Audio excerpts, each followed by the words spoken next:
voilà donc wàllum ressources humaines moom la ñuy waxtaanee Théo tey xam naa ndekki bi moom du doy parce que sekkeen nga invité. waaw tey nag mu nekk nag yow nga nekk ngeen. nga door a bokk ngeen bokk nag turu yàlla ngeen dundee. waaw professeur El Hadj Seck nekk nag spécialiste en ressources humaines. soo xoolee nag ressources humaines mu nekk lu am importance ci wàllu entreprise ak fépp fu ñu nekk parce que loolu mooy socle maanaam entreprise parce que sans un bon management des ressources humaines. l'entreprise ne peut pas se développer. Et que c'est important moo tax tey ñu dalal ko mais dañoo gis nag système éducatif bi vraiment dañoo xool ko c'est un réel problème. moo tax tey ñu dalal ko pour mën a waxtaan ak moom lu yaatu ci mbir mi. D'accord. Professeur ñun benn inquiétude lañu lan moo tax toujours management si wàllu ressources humaines si wàllu jàng bi muy am problème avancement gars yi day yéex wala bu ñu leen waree recruter aussi c'est un problème du ñu xam ñi ñuy jël lan mooy problème bi dëgg. mais merci Théo maa ngi remercier ñi ma bokkal plateau bi yëpp di la remercier ci invitation bi di sawar ci wax management des ressources humaines au niveau du ministère de l'éducation. En fait il y a toujours des problèmes parce qu'il n'y a pas de management des ressources humaines au ministère de l'éducation. Oui, la direction des ressources humaines a été créée en 2002, juillet 2002.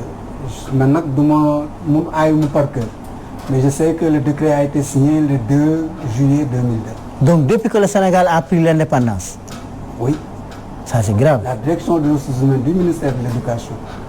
Mais li tax amul management des ressources humaines mooy direction boobu bañ ko créé ba léegi kenn mosu fa nommé directeur ba nga xam ne spécialiste des ressources humaines. Donc les gens ont continué à faire comme ils faisaient.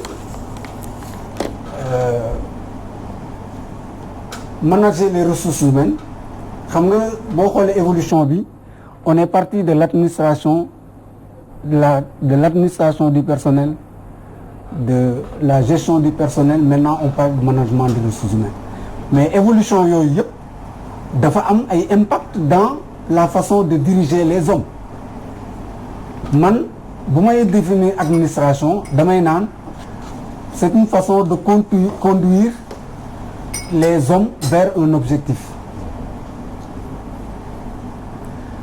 Gérer des ressources humaines en général qui gère les ressources humaines qui gère sax day préserver les intérêts de la personne qui l'a nommé. Donc l'administrateur se réfère au texte. Le gestionnaire, en plus de se référer des textes, sauvegarde l'intérêt de celui qui l'a nommé. Donc ça day collaborer ak même ressources humaines bi ñu ne administrer, gérer, communiquer. Oui. Et dans l'aspect gérer, c'est gérer les hommes. C'est gérer les hommes. Maintenant, dans le management, c'est un plus par rapport aux autres. Parce que dans le management, le manager des ressources humaines est un équilibriste. Il cherche l'équilibre entre les intérêts de l'employeur et les intérêts des travailleurs. C'est parfois très difficile. Mais donc, une direction des ressources... Mais pourquoi direction des ressources humaines. bu ñu ko dénkee ka nga xamante xamul ressources humaines. la mu xam lay def. nit ñi dañuy continuer di administrer. Mais lu tax kon recrutement bi surtout dañoo gis ne est-ce que loolu tey nekkul conséquence directe examen yi gis nañu examen bi bac bi c'est moins de 40%. BFM bi aussi waxi noog bi résultat yi catastrophique au plan national est-ce que du loolu mooy conséquence directe. loolu moo mës a am depuis des années résultat bac BFM si fourchette 35-45% lay nekk de tout le temps et ceci non compte tenu de l'augmentation des effectifs. Maintenant je voudrais revenir déjà dans le truc dans la nomination des directeurs des ressources. C'est-à-dire pour qu'on puisse bu ñu bëggee gérer ressources humaines def management de ressources humaines day fekk ñi diriger mbir mi nekk ay managers des ressources humaines ñi ay collaborateurs am nekk ko ba ci suuf bu ko defee li nga xamante ne moom la management des ressources humaines di def ñu wax ko ki nga xamante ne man si ñoo théoriser management des ressources humaines man pour man mooy Alain Maignan moom dane gérer les ressources humaines mooy nga am ay nit si nombre bu mat doy ñu am xam-xam bii war ñu am motivation bii war pour def liggéey bi ñu leen santé pour que entreprise bi jëm kanam te loolu yëpp day nekk si bëri bu liggéeykaay ba nga xam ne jàmm am na fa. tey tànn inspecteurs yi ni ñu leen di tànnee méngoo na ak yoon. foofu y a un problème y a un décret qui organise la sélection des inspecteurs d'académie ak sélection inspecteurs de l'enseignement de l'éducation et de la formation mais pour man c'est du n'importe quoi. Première fois excusez-moi le terme déjà directeur national bu ñu koy nommé dañ koy nommé ministre moo koy proposé mais inspecteur d'académie ak inspecteur département xam na moom si ligne hiérarchique bi la nekk du décider lan lañ koy sélectionné c'est le premier problème mais deuxième problème bi mooy dans le texte bi organiser la sélection dafa am corps yu ñu privilégié am corps yu nga xamante ne dañ leen si écarté parce que xam nga Sénégal problème nomination lan la gars yi dañuy xool kan lañ bëgg a nommer fii ñu taayal ko poste as politique waaw ñu taayal ko waaw que day faat wala day rey sax domaine bi nga xam ne ni tey jii foofu la ñu war a. c'est ça la réalité. Maintenant dans la sélection il y a une loi sur la sélection mais benn rek laa la si indil que ne y a un problème mooy bu ñu waxee ne pour être inspecteur d'académie l'inspecteur de l'éducation et de la formation ou l'inspecteur d'enseignement moom expérience lañ koy laaj mais professeur bi nga xam ne il est de la hiérarchie A comme ñun yow dañ naan en plus d'avoir un certain nombre d'années d'expérience dañ lay demander un diplôme en management et en gestion. Pourquoi?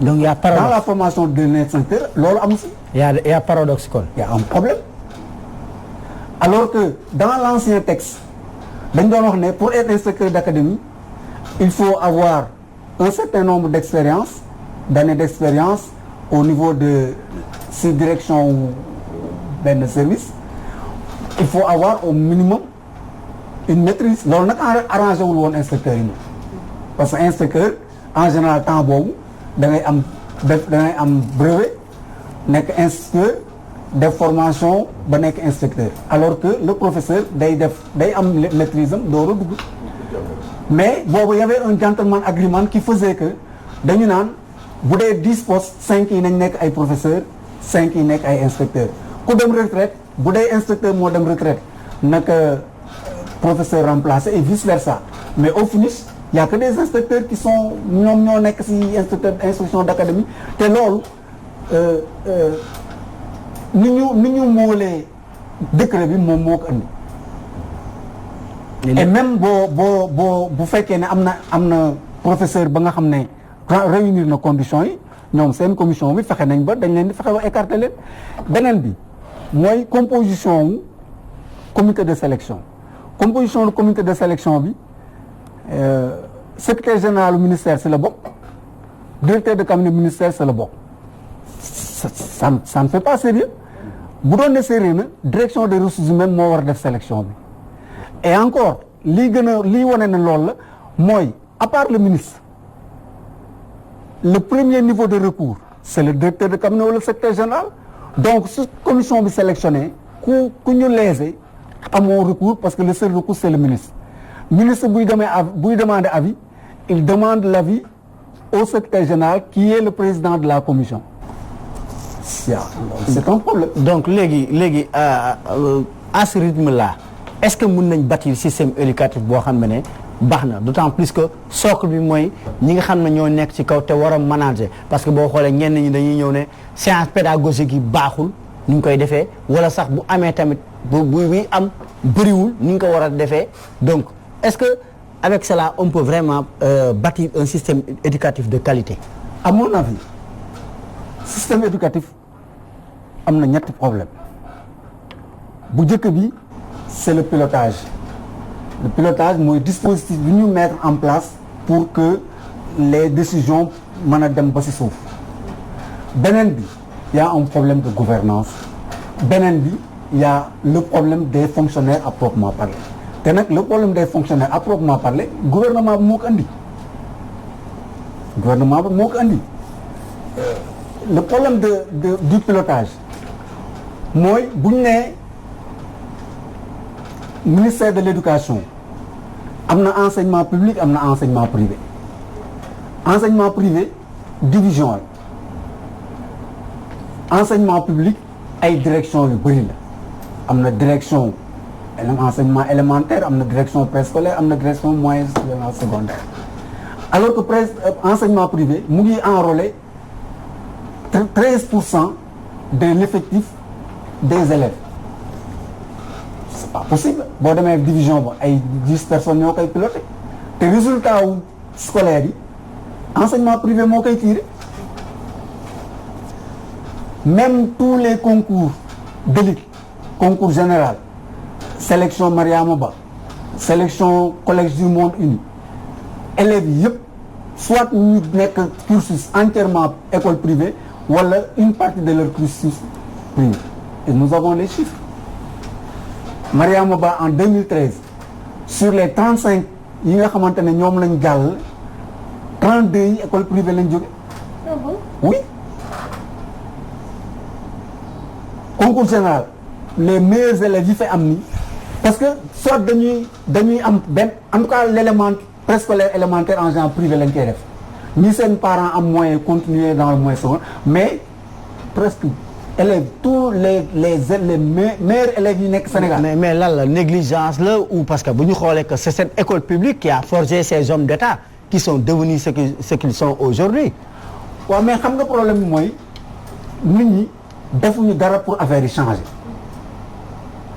bu ñu jëloon parce que ñoom man dama daan faral di wax ci séminaire yi ma ne leen enseignement privé pourquoi mu nekk division nekkul direction générale la war a ne ñu ne ma c'est enseignement privé c'est transversal mais loolu soit dañ xamul wala dañu bëgg a def lu leen neex parce que bu ñuy xool organigramme kii tax organigramme yëpp ñëpp di ko toppandoo mooy Mintzberg moom li mu wax daf ne 5 parties lay nekk te loolu bu ñu koy defar parties yi ñu ngi koy def selon que entreprise bi lan lay produire mais entreprise éducation ay xale lay jël jox leen ñoo nekk ay bachelier wala ñu nekk am entrée en sixième wala donc nan la enseignement élémentaire mën a nekkee direction ñu considérer que mu nekk ci ligne hiérarchique bi enseignement privé ñu ne nekkul ci ligne hiérarchique bi c'est doo comprendre yaa gis nga Théo gis nga état général de l'éducation na syndicalistes yi doon bañee enseignement privé dund noonu lañ ñuy gérer système ba léegi di fexe pour enseignement bañ a dund enseignement privé bañ a dund mais comme ni ñu wax rek kii la quoi si kaw la jëm kenn mënu si def d'ailleurs ñoom ñëpp seen doom yi privé lañ nekk.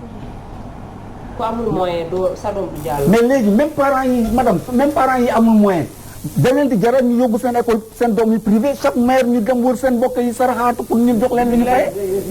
c'est vraiment pour sauver l'école publique. pour sauver l'école publique je crois que il faut reprendre le pilotage c'est-à-dire organigramme ministère dafa reposer sur un trépied benn pied bi enseignement formel lay nekk enseignement public lay nekk beneen pied bi enseignement privé lay war a nekk beneen pied bi nekk enseignement non formel parce que état moo ne dafa bëgg daara am jëbaat place ak langue nationale donc ñetti pieds yooyu mënul ñàkk donc et puis li gën a andi aberration mooy da ngay xool créer nañ direction des cantines scolaires direction des constructions scolaires direction des équipements scolaires ba pare ba léegi continuer di wax DAGE la nga signifier direction de l'administration générale et de l'équipement am DRH donc foofu ressources humaines administration génn na parce que DRH la nekk équipement génn na parce que équipement direction la construction génn na donc foofu service boobu la fa nekk c'est direction financière la war a nekk c'est-à-dire vraiment ñiy gérer système bugguñu ma doon ku nekk yaa ngi am sa ego di jéem a téye sa ay pouvoir alors que Sénégal du si gagné dara. beneen bi si nekk mooy gouvernance li ma wax sànq laay dellu si waat buñ ne inspecteur d'académie boo ko bëggee nekk dañ lay sélectionner nañu commencer si directeur yi. On doit aller vers la performance bu ñu bëggee am performance il faut vraiment que les ñi mériter que les gens soient mu bañ a nommer parce que tey jii soo jëlee service informatique nga nekk ku gën a ancien moo gën a seer. mais service ba du dox parce que léegi informatique ku la gën a nekk xale moo la gën a nekk au diapason. On devait aller vers ce sens. Mettre tous les postes en compétition ku mën sa morom dóor. D'accord. Mais ñëw di la doom dóor écarté ñi c'est pas bon. normal en tout cas espérons que dinañu ko def El Hadji Seck ñu ngi lay jaajëfal bu baax ci sa teewaay ak leeral yëpp yi nga xamante ne moom nga indi tey. merci. Théo yow itam merci. waaw waxtu bi xoj nañu comme ni bëggoon nañ continuer plus parce que c'est très intéressant mais nag waxtu bee ñu xoj. voilà kon ñuy wax nag téléspectateurs yi xam naa si nañ ñëw talaata bi di ñëw. ci beneen rubrique ci beneen thème. te di wax ne El Hadji Seck au passage merci moom mi nekkoon suñu gan. nekk professeur spécialiste en ressources humaines. et aussi qui a été aussi directeur école des pêches. jot na aussi nekk conseiller technique au niveau du président de l'ancien président de l'Assemblée nationale Mamadou Seck. d'accord en tout cas ñu ngi koy remercier bu baax a baax moom Théodore Semedo ci li mu indi tey jox ko rendez-vous semaine prochaine incha allah invité. jaajëfal également invité bu baax a baax ñëw ànd ak Thioro Maxu Mandela ci rubrique La Toile.